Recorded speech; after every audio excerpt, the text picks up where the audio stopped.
Welcome back to our second episode of HealthyRealationshipz.com. My name hasn't changed. I'm still Monica, and I am still with my beautiful coach, Coach Precious. Abusheni, Coach. Abusheni, Sisi Monica.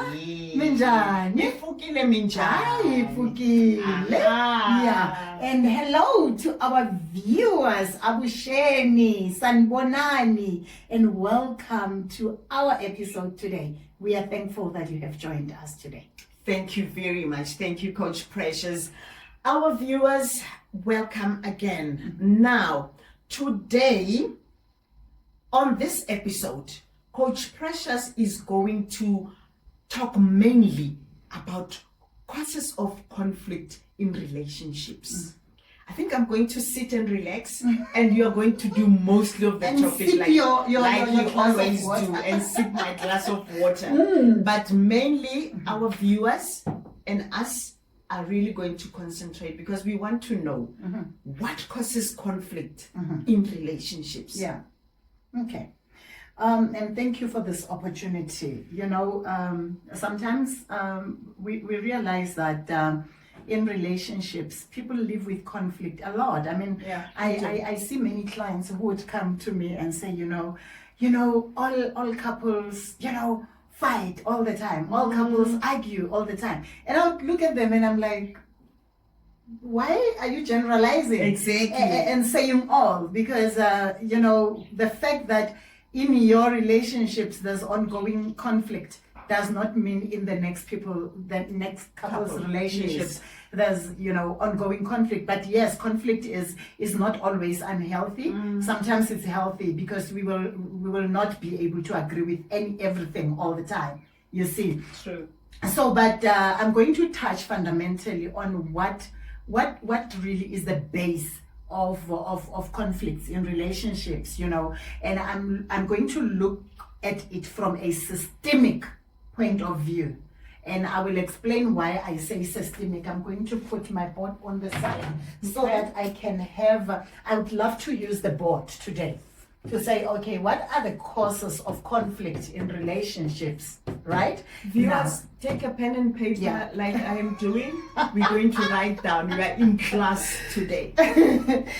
So when we look at a relationship from a systemic point of view, we are looking at a relationship, a healthy relationship, by the way, because remember, we are HealthyRealationshipz.com. Yes. So a healthy relationship is viewed from a systemic point of view like a triangle. Okay. And what do we mean by this triangle? We say, let's suppose Precious and Monica are in a relationship, and I'm going to use a context of a couple, intimate relationship, even though this applies to any relationship, every relationship, you see. So now you find that here it's an individual part. It's what forms the triangle. You find Monica here as an individual. Remember, Monica is an individual here, right? In the relationship. And then you find that there's Precious here, right? And Precious is an individual in the relationship. But when I say from a systemic point of view, the moment we come together, you and I, and say we are forming a relationship, within the system we have what we call a third entity. And this third entity, I will call it R meaning that relationship. In other words, when it's two of us in the relationship, there's actually three of us. I am humanizing this R to say it's Precious as the individual, and it's Monica as an individual, And as a couple, they formed a third entity, which is the relationship. Yes. And within this relationship, we have a voice of Monica. We have, of Precious. We have the voice of Monica. Yes. And we also have the voice of the relationship. Sometimes when couples come here and say, we are in ongoing conflict, it doesn't stop and everything, we are always bickering. And I will listen to the voice of Precious. I will listen to the voice of Monica. Yeah. But most importantly, I will listen to the voice of this baby, which is R. Okay. You see, so now what happens is that, remember, Precious is an individual coming from what we call her unique frame of reference. She has her own unique frame of reference. Yes. And a frame of reference is rooted from how Precious was raised. I mean, how she was raised. Family background, family background, belief systems that she has adopted over her life, education. And when I say education, I'm not referring to academia or academia only, but I'm referring to the life education. Your caregivers have taught you stuff. You were taught in your household that dibiana adirubali bushiu kamuntu. It's education. Hence, it's part of your frame of reference. That creates an outlook, of your life, So the values that you uphold in life, everything, your religious background, what you have adopted in your life as true, then it becomes your frame of reference. It's like, you are wearing a rose-colored glasses. Like maybe you are wearing, it looks purple. The color of your glasses, it's purple, And equally, so Monica comes with her own frame of reference that is unique. And it is not the same of Precious's frame of reference, but we come together, in this space where we've created this baby. So you find that this one, frame of reference, she's wearing her purple glasses. But Monica, her frame of reference is, let's say, yellow glasses. I forgot mine, by the way. Oh, yes. So when I ask Monica, how does the world look like for you? Monica will say, yellow. Because that's all she can see. She doesn't see any color. So life for her is equals to yellow. If you were to ask Precious, how does life look like for you? What will Precious say? Purple. It's purple, because that's all she knows. Meaning that anything that is not purple, it's wrong according to Precious. Anything that doesn't look yellow, it's wrong according to Monica. Yes. Because of their outlook of life. You get what I'm saying? But now the trick is, we come together, we form this baby. What color is this baby, basically? I don't think the baby has a color. Transparent. You are absolutely spot on. Transparent, no color. The color that this baby is going to get, in other words, the frame of reference that we are going to create for this child, the two of us, will depend on us. We are going to give this baby a color. But when we get into the relationship, this baby does not have a color yet. Now I'm coming to the cause in terms of what creates conflict in the relationship. Here is Precious, because she's wearing purple colored glasses. She wants to push the agenda of purple into the baby R. She wants to push purple agenda, because that's what she know. That's what makes sense to her. In her mind, purple is the color that baby R needs to embody. You get what I'm saying? I do. Unfortunately, Monica comes with yellow, and at the same time, Monica seek to push a yellow agenda into the R.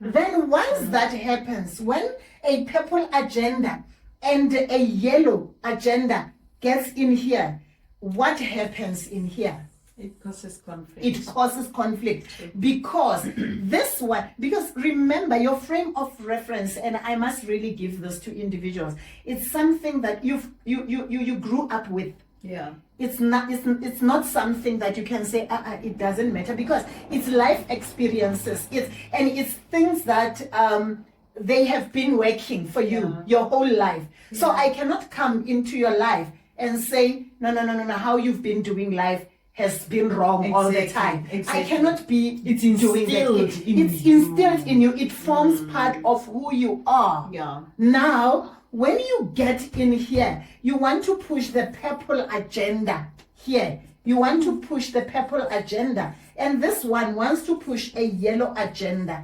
So now, if you push a purple agenda and yellow agenda in here, there's always a clash. Yeah. And the more you clash, I mean, this one will try to push. Remember, you're using force to get it in here. Hence the arguments, because each of you are trying to make a case for your own agenda, so that it can be the one that is adopted as the frame of the reference that overrules. Yes. You get what I'm saying? And that's what you see. I'm not even talking about matata self, the issues itself. It can be anything that causes the problem. But when you come from two different frames of reference, of which all of us come from that, hence you find so many conflict wherever there's a relationship situation. And hence you say, yeah, but wrong, wrong, because this is what I know and it's been right for me the whole time. You cannot come into my life and want to make it wrong. You see? Now, because of that, there's always conflict that emerge. Are you with me, Monica? I am. I hope you are with us, viewers. And please like, subscribe, and comment as we go along here. But yes, that is the fundamental cause of conflict in relationships. And now you can say to me, but Precious, now, how do we get things done? Because I mean, how do we get it right? Because clearly, we are just going to fight all the time. Because I see things my way, you see things your way. Have you ever heard of that notion where people say, there's your truth, and there's the truth? That's basically something of that nature. There's your truth, and then there's something like that. Yes. The truth. Yes. That's what I'm referring to. Now, if you look at this, you may ask, how can we, work on this? How you can work on this, it's a bit simple, but easier said than done. And hence people come to me so that I can actually assist them and give them the tools to actually do it in that manner. So basically, you need to reduce the conflict. You basically need to always learn how to move from where you are as your frame of reference and come here, just come here. And when you get here, there's one thing that you need to do, of which this thing, I call it the key. If you can have the key here, then you might find that you are able to move from here and give this baby the color of glasses that come from both worlds. You get what I'm saying? In a more healthier way. And how do you do that? Or if I were to sit and someone is interviewing me and say, Precious, what one thing can you tell like couples out there or people in relationships? What is the one skill that you think all couples must master doing or learn doing? I will say to you, if each and every single couple can master the art of negotiation, we will see less conflict. Because if you there is this a person, prominent writer and speaker that I follow a lot, and he once said, when you want to be a master in anything, that you have not done before, you need to commit yourself to at least learn that skill, right? 1 hour every day for 5 years, you will become the master of it.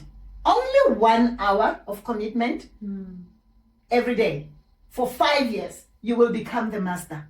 in that particular thing. It doesn't matter what it is. And I say, if you want to learn as a couple how to negotiate, learn 1 hour every day for 5 years. After 5 years, you will be good at it. It will be flowing. But now, how do you do this? You need, when a precious, you need to say, I am willing. Look, when you come in here, we are not suggesting that stop having your own frame of reference. We are not saying, when Monica, stop having it. Yes. But all that we are saying is, Monica, are you willing, able, and ready to say, I'm taking my glasses off so that I can come to the negotiation table? I acknowledge, and even when you come in here, you come and say, look, I have my purple color. This is how I view the situation. But then in here, I'm also willing to empathize and be able to understand that the color that exists is not mine only. True. There are possible other colors that exist. And even you, Monica, you come in here and say, hey, I have my yellow color glasses.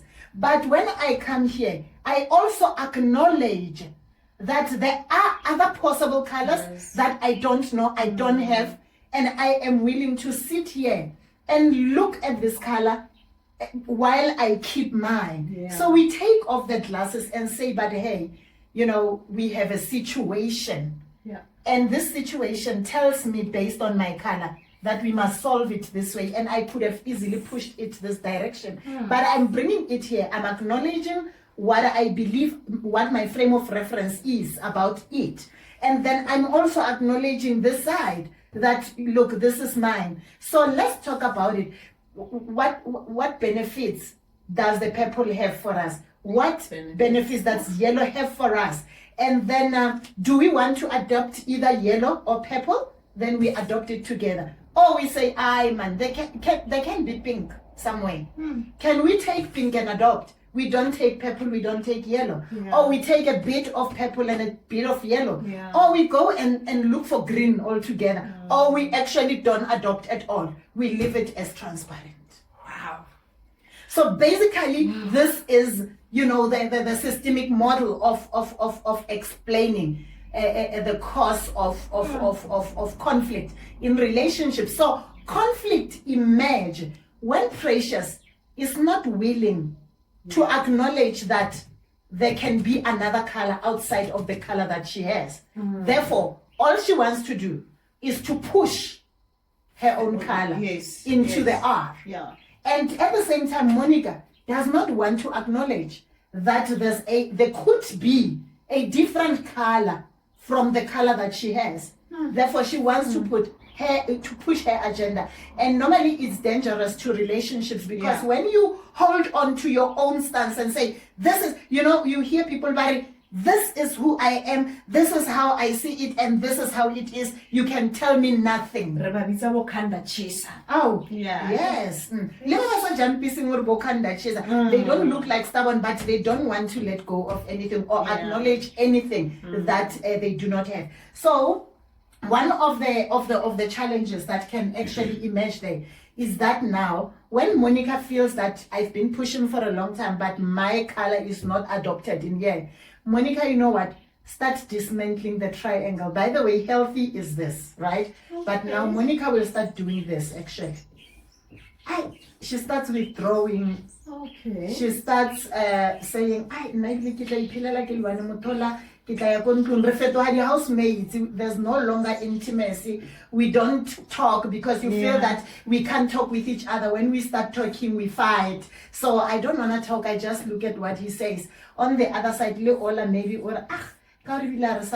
maybe now there's no communication at all. Normally, a couple will come into the space and say, there's no communication in our relationship. But this is what I would take them through to say, oh, okay, if there's no communication, what is actually going on? You know, so both of them are like this. So what is basically happening? Monica together.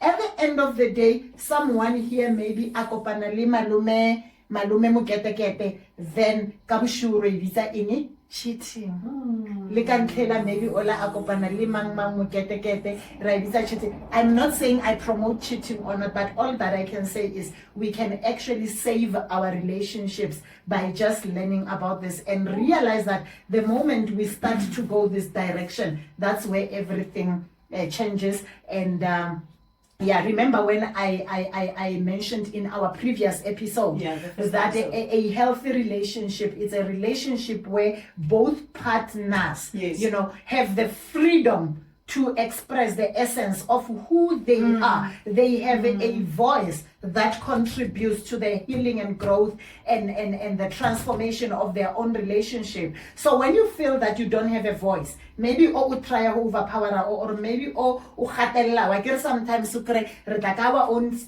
cultural beliefs or all of that na go nkrebaria o mosadi a tshwanno bolela or o monna a tshwanno so then wa gatellega, therefore you no longer have the freedom to come to the table ule clean. Then in that manner, obviously okay ke bambela mthetho, I just go with it.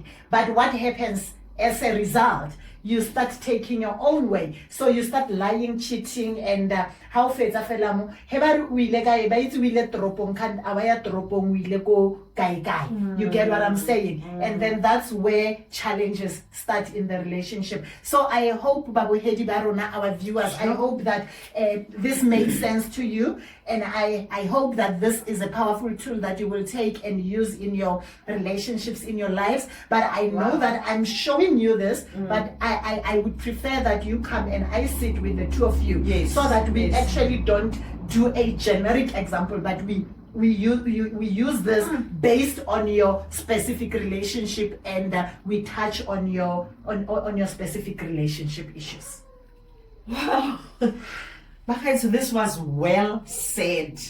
Hey, yeah, dominancy doesn't work, ne? Dominancy in most cases, the relationship and whatnot. But this was well said, well explained. Term of reference. Frame of reference behind. So yeah, no. Coach Precious, thank you so much. But to close it off, what advice can we give to our viewers if they need to start working on reducing? Because we need. I know we won't definitely get rid of it completely. But just to reduce, the conflict in their relationships. Okay. So what I can say to couples in conclusion is that number one, give each other empathy, empathize with one another, and to empathize with each other in a couple relationship. Number one is that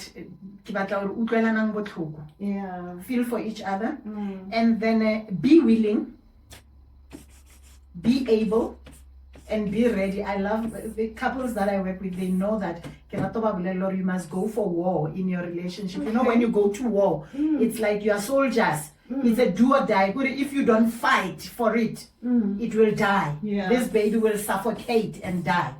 Therefore, empathize with one another by doing what? By giving yourself permission to see another person's point of view. Don't shut their views, their ideas, their thoughts, their feelings, their actions. Don't close them off. Don't shut them, but empathize with them. Sometimes we are both correct when we say we see a 6 and a 9. It's true over a 9. Why it's true over a 6. Be willing to move from your position. That 9. And also be willing to move from your 9 to your 6. Then you will be able to empathize with your partner. That's number one. Number two that I can say to couples, to reduce conflict, start by giving each other what we call unconditional, positive regard. Unconditional positive regard, what it essentially means is that make an assumption ya gore your partner is actually coming in good faith when they come to negotiate. Make that assumption that because when you make this assumption, then when o assume upfront whatever say this person is gonna say, so when you understand you wanna go to war for your relationship, you will give each other empathy and you will give each other unconditional positive regard. And be, number 3, last one, be authentic with one another. Mean what you say and say what you mean. Be authentic. Don't wear a mask. Do not pretend. How negotiate about things. Don't pretend. Don't try to act as if things are a certain way. Be authentic. Be yourself. And when you are, when your relationship is healthy, when the foundation is healthy, you will be able to be authentic because negotiator, it's a safe space for me. I criticize, blame, but you know what a healthy voice in our relationship. And if 2 parties experience that, then you will be able to reduce the conflict in your relationship. Wow. No, guys, not good really. And I hope for everybody, like I said, ball pen or do a repeat this episode because I think it's very important. Bokanda Chisa, probably they will learn something about this. And